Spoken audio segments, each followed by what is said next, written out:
Bueno, continuamos en Panorama Cardinal, entrevista central con el precandidato del Frente Amplio, el senador Mario Vergara. Bueno, ¿qué tal? Muy buenas noches, senador. Y bueno, un placer estar con usted como siempre, con tantos temas para hablar y con esta actualidad política que se ha dado en el Poder Ejecutivo, con estas renuncias de jerarcas en torno al caso Marcet. ¿Qué reflexión del tema? Bueno, en primer lugar, un gusto estar en contacto con ustedes y con toda la gente, sobre todo en el interior del país, que sé que Cardinal TV llega a todas partes. Por otro lado, son tantos los temas, ¿no? ¿Por dónde empezar? Estamos en una situación compleja, hay que asumirlo. Estamos en una situación en donde hay una herida institucional, más allá de los nombres, recorreremos eso, todo lo que usted desee, pero hay una herida institucional que es, acá hubo ministros que fueron al Parlamento a rendir cuentas como deben ir y mintieron y ocultaron información. Y además hay ministerios que se reunieron y confabularon para ver qué información le brindaban a la justicia y cuál no, y cuál destruían. El funcionamiento democrático en el Uruguay descansa en un relacionamiento armónico en tres poderes: ejecutivo, legislativo, judicial. Si nosotros naturalizamos que los ministros del Poder Ejecutivo van a ir al Parlamento uno de los roles que tiene es el contralor, a mentir, ya estamos hiriendo la institucionalidad. Y si también tenemos ministerios que le van a ocultar o destruir información que la justicia está pidiendo, también estamos hiriendo la institucionalidad. O sea, la situación es compleja. En el marco de un proceso que ya hace un año y pico habíamos denunciado, hicimos una interpelación justamente a los ministros Heber y Bustillo, de ese envío express de un pasaporte a un narco que estaba preso en Dubái por tener un pasaporte paraguayo falso. Y en aquel momento habíamos dicho, no nos alcanza la justificación que ellos decían que había un decreto que los obligaba a mandar el pasaporte. Eso es totalmente falso, lo argumentamos largamente en la interpelación, el gobierno tenía otras opciones que mandarle el pasaporte, no estaban obligados. Hubo una decisión política de hacerlo. Y en la propia interpelación aparecieron cosas que nos generaron dudas, que había habido intercambios entre los subsecretarios, entre Maciel y H, que había habido intercambios entre la Cancillería y la representación diplomática en Dubái. Bueno, entonces nosotros, como que había habido una reunión entre H y Balbi, que era el abogado de Marcet. Bueno, nosotros ahí dijimos, bueno, acá nos está faltando información, nos están ocultando información. Entonces, después de la interpelación, en donde ya dijimos que había responsabilidades políticas y que los ministros debían renunciar, esto es agosto del año pasado, como Frente Amplio dijimos, acá nos falta información, acá nos están escondiendo cosas. Entonces fuimos a la Cancillería con un pedido de acceso a la información pública a pedir esto, los intercambios entre los subsecretarios, los intercambios con la representación diplomática en Dubái, el contenido de la reunión de H y Balbi. La Cancillería nos negó esa información, lo cual nos dio todavía más pie para decir, acá hay algo que nos están escondiendo. Entonces nosotros, fíjese, la poca vocación de transparencia del gobierno, tuvimos que terminar yendo a un juez, para que un juez obligara a la Cancillería a darnos la información.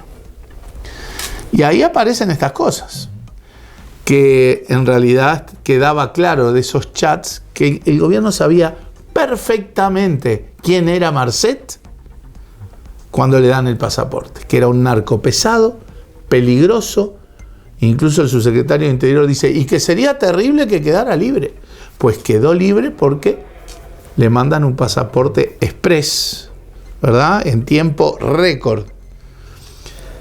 Y bueno, nos mintieron en la interpelación, en que el canciller decía, nadie sabía quién era Marcet, era un jugador de fútbol que viajaba por el mundo. Nos ocultaron información, nos mintieron en el Parlamento. Y bueno, todo esto queda al desnudo en todo este proceso, que bueno, y que además se agrega otra cosa con las últimas revelaciones de la vicecanciller, ¿verdad? De la ex vicecanciller, que es que además habían generado una instancia, una reunión primero antes de la interpelación para ver qué decían y qué no. Y nos mintieron. Y después, cuando la justicia le pide esta información, se vuelven a reunir a pedido del presidente con el asesor estrella del presidente, el señor Lafluf, para ver qué hacían con la información. A ver si la mandaban, si no la mandaban, si la destruían, si la ocultaban, si borraban los chats. Una vergüenza. Entonces, creo que queda al desnudo. Nosotros decimos, acá hay una herida institucional. El presidente, primero que estaba en Estados Unidos, tenía que haber retornado, ¿no?, en este marco. Fíjese que capaz que uno no lo ve en perspectiva, pero acaba de caer el canciller y el ministro del Interior en el Uruguay. Claro. Dos de los principales ministerios de Estado. Y cayeron las dos cúpulas ministeriales. Es un hecho político institucional muy fuerte. Ahí está. El Frente Amplio planteó en la conferencia de prensa que por el momento no iban por un juicio político. ¿Puede constituirse en un futuro? Puede, sí. ¿Cómo interpreta usted lo que fue el papel del presidente de la República? Bueno, ahí está la clave, ¿no?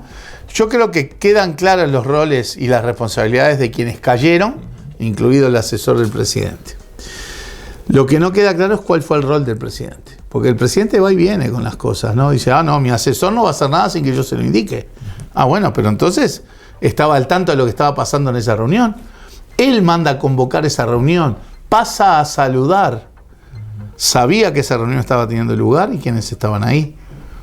Ahora, nosotros no tenemos la certeza, la prueba fehaciente de que el presidente estaba por dentro de esa confabulación. La ciudadanía y cualquiera de nosotros podrá especular, tendrá la suspicacia podrá decir, mirá si no vas a ver. Todo bien, eso corre por cuenta de cada uno. Pero para avanzar en un juicio político al presidente, uno tiene que tener esas pruebas y evidentemente no las tenemos. Si en el proceso posterior de la investigación emergiera que el presidente sí sabía que se estaba hablando de no enviarle información a la justicia, bueno, esto cambia de color y ahí el tema del juicio político puede estar sobre la mesa. ¿Cómo entiende que es la reacción en la opinión pública? ¿Cuál ha sido la reacción en la opinión pública de toda esta situación?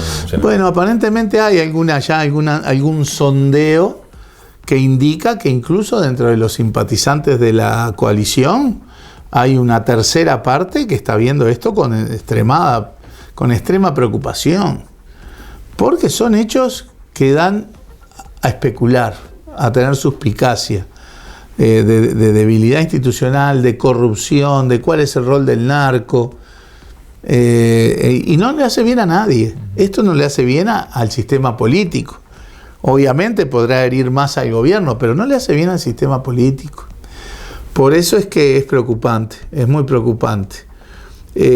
Así que bueno, ya veremos con los sondeos ya sobre la mesa, ver cuál es el impacto en la opinión pública. Pero más allá del impacto que pueda pensarse en términos electorales, acá hay un problema institucional serio. No podemos naturalizar que los ministros vengan al Parlamento a mentir. No podemos naturalizar que el Poder Ejecutivo decida qué información le da y qué información le esconde o destruye a la justicia. Esas cosas hay que dejarlas bien en claro. El ministro Heber al renunciar, también hizo como una especie de raconto de su gestión en el Ministerio de Obras Públicas y mencionó el tema del puerto, ¿no? Que usted en su momento fue muy crítico, incluso también con una denuncia al respecto, ¿no? Exacto. Fue un acuerdo escandaloso el que hizo el gobierno, firmado el acuerdo por Heber mismo como ministro, con la empresa belga Caton Nací, donde le regalan a la empresa un monopolio por 60 años, hasta el 2081, en la terminal de contenedores del puerto de Montevideo. Es un negocio de más de 2.000 millones de dólares. Y sigue faltando la explicación de por qué le regalan un negocio de esa magnitud a una empresa. Porque el argumento que usa Heber de que iba a haber una demanda y demás, cayó por todos lados. La demanda no tenía base jurídica, pues ya el Tribunal de lo Contencioso había dictaminado que la empresa no tenía razón. Nosotros le preguntamos, porque otra cosa que nos ocultaban en ese caso y que también tuvimos que terminar siendo un juez para que obligue al Ejecutivo a darnos la resolución y sus antecedentes. tampoco ahí había vocación de transparencia. ¿Y por qué nos lo ocultaban? ¿Verdad? Así como en el caso de Marcet, todo esto fue para ocultar lo obvio, que era que ellos sabían perfectamente quién era Marcet cuando le mandan el pasaporte. Acá era para ocultar, a mi interpretación, que ellos tomaron esta decisión, hicieron este acuerdo sin pedir un solo informe a nadie, ni jurídico. Si a vos te dicen, te voy a demandar por 1 tonelada de plata, lo primero que haces es llamar a un abogado. Decirme, mira, esta gente que me quiere mandar, ¿tiene algún sustento? Y llamo, no sé, a un contador, a un economista, lo que fuera. Decime, ¿esta plata que me van a exigir tiene algún gollete? ¿O algún técnico que te justifique? Ni un solo informe pidieron. Actuaron como patrones de estancia. El puerto es mío y se lo doy a quien quiero. ¿Sí? No pidieron informe ni a la Administración de Puertos, ni al Ministerio de Transporte, ni a Presidencia. Ningún servicio jurídico, económico, técnico informó sobre nada. Un escándalo donde también sigue sin tener explicación. Después se quejan de si la gente especula, tiene suspicacias, sospechas. Es que la forma de aventar las suspicacias es con información clara, transparente, ¿verdad? Con buenas explicaciones.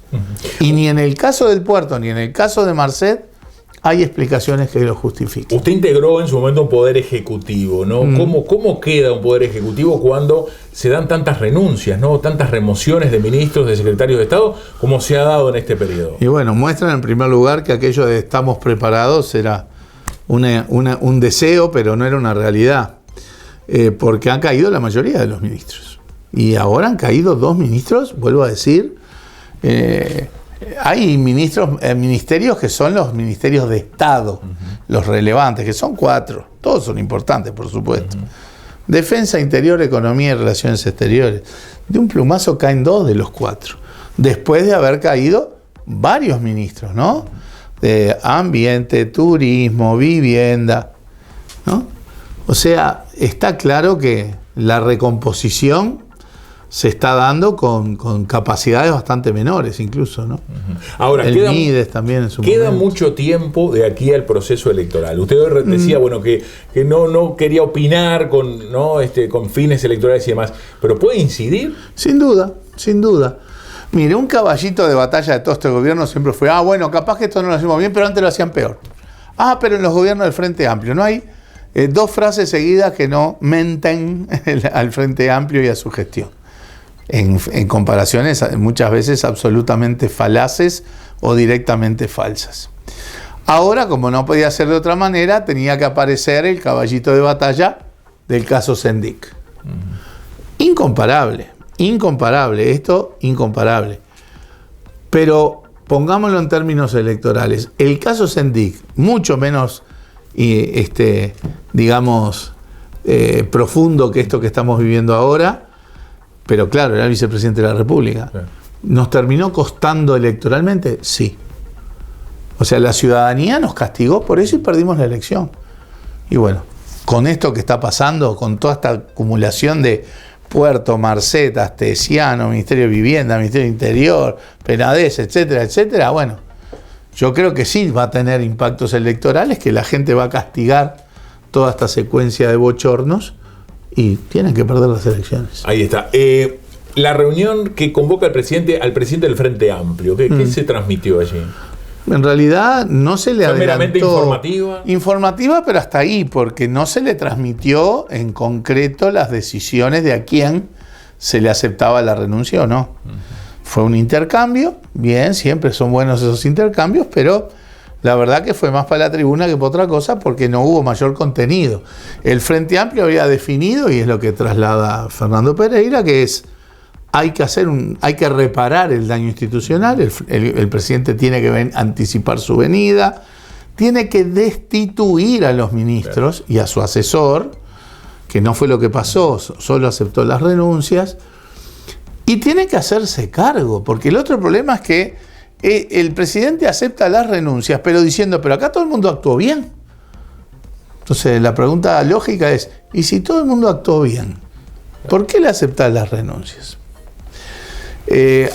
reconocer las responsabilidades políticas, hacerse cargo de sus propias responsabilidades, explicar su involucramiento, que no queda claro, y bueno, tener una perspectiva de cómo mejorar además las cosas para evitar una de las suspicacias que la gente tiene, que es cuál está siendo el rol del narco en el relacionamiento con la política, que sería terrible, porque uno ve en el exterior países donde tenés la penetración del narco en el Estado, en el sistema político, en los gobiernos. Bueno, ningún país está vacunado. Ahí está. ¿Es más sensible o quizás toma más dimensión todo este tema por tratarse de un narcotraficante? Sí, claro, porque ya de pique es decir, ¿cómo le vas a mandar un pasaporte a un narco? Que es narco a esta altura, capo narco de la región, de lo más importante de la región, que estaba preso en Dubái por tener un pasaporte falso. Y además, ahí agregamos Ministerio del Interior, que estaba en contacto con las autoridades paraguayas y con la DEA estadounidense investigándolo. O sea, el Ministerio del Interior tenía claro que Marcet estaba siendo investigado. Y le mandan un pasaporte express para que el tipo salga de la cárcel, salga de Dubái y hoy esté fugitivo. Justicia internacional. Claro que el tema narco hay que preocuparse sistemáticamente porque la penetración del narco lo estamos viendo en todas partes. Desde los barrios hasta, ¿no? Por lo tanto, tenemos que avanzar en alguna legislación que está dormida, que apunta, porque la forma de combatir estas cosas Usted menciona puntualmente la financiación de los partidos también. Bien, exacto. Sí. La clave para combatir los financiamientos espurios de la política es la transparencia. Y cuando apareció el caso Marcet, nosotros pusimos este tema sobre la mesa y el Frente Amplio presentó 3 proyectos. Uno que en realidad no es que lo presentó ahí, ya lo había presentado en el gobierno anterior y estaba dormido en la Cámara de Diputados, que es la ley de financiamiento de los partidos políticos. Pero dijimos, bueno, hay que apretar el acelerador en la ley de financiamiento de los partidos, que haga que el financiamiento de la política sea más transparente. Segundo, presentamos un proyecto de la tipificación del delito de enriquecimiento ilícito, o sea que cuando se dan ciertos cambios en los patrimonios de jerarcas públicos, la carga de la prueba se revierte, o sea, tú tenés que explicar cómo es que te enriqueciste groseramente en poco tiempo. Y otro proyecto que apuntaba al fortalecimiento de las funciones y de los recursos de la JUTEP, de la Junta de Transparencia y Ética Pública. Esa es una batería de proyectos, y si hay más, bienvenidos, que tienen que ir a la tónica de una mayor transparencia si queremos prevenir un financiamiento espurio desde actividades delictivas, non santas, a la política. Ahí está. Bueno, por último, ¿cómo viene su precandidatura, la campaña, ya mirando en las internas? Palo y palo, con mucho esfuerzo, con mucha alegría, con mucho entusiasmo. Estamos recorriendo el país entero. Ya veníamos recorriendo desde la campaña del 2019, que hicimos salidas permanentes a todo el territorio, la interna, la nacional, el balotaje, las departamentales, las firmas contra la LUC, el referéndum, la interna del frente, todo fue. Después el FAT Escucha, después el programa, todo implicó recorridas en todo el país y en particular desde Convocatoria Sereñista, que es nuestro espacio y nuestra precandidatura es la de Convocatoria Sereñista. Bueno, hicimos un recorrido por 18 de los 19 departamentos del país entre febrero y marzo y hace un par de meses iniciamos una segunda recorrida completa también. Ya llevamos 15 o 16 departamentos, 15. Vamos a completarlos en las próximas semanas, los que faltan. Una segunda recorrida por todo el país para hablar con la gente, para ver cómo la gente está viendo la marcha del gobierno, la marcha del país, la marcha del Frente Amplio y cuáles son los principales problemas que le preocupan, ¿no? Creo que es bastante claro que recorriendo el país hay un par de temas que son recurrentes. La preocupación por el empleo, los ingresos, llegar a fin de mes, sin duda, ni que hablar en los departamentos de frontera con Argentina, donde la situación está que arde. Y los temas de seguridad, del delito, del narco penetrando en los barrios, mucho más en el interior que antes. Y bueno, esa es otra problemática que recorre todo el territorio. Después hay otras que aparecen bastante, como por ejemplo el deterioro de los servicios de salud pública, la falta de medicamentos, la demora creciente para la atención de especialistas, falta de temas de vivienda en algunos lados, en fin. Es muy, muy útil para nosotros todas estas recorridas y estos diálogos. Contacto directo con la gente y sus problemas. Exacto. Porque es nuestra obligación que nunca falte, y esto lo hablo no solo desde convocatoria, ni solo desde el Frente Amplio, lo hablo de todo el sistema político, esto de que los políticos salimos a todo el territorio a dialogar con la gente. Porque en los países donde eso se perdió, se deterioró la política, desaparecieron los partidos políticos y los resultados fueron realmente horribles. Muy bien, muchas gracias, senador. Un gustazo. Bueno, nos acompañó el senador Mario Vergara, precandidato del Frente Amplio aquí en Panorama Cardinal en esta entrevista central. Pausa, luego de la misma seguimos recorriendo todo el país de la mano de la información.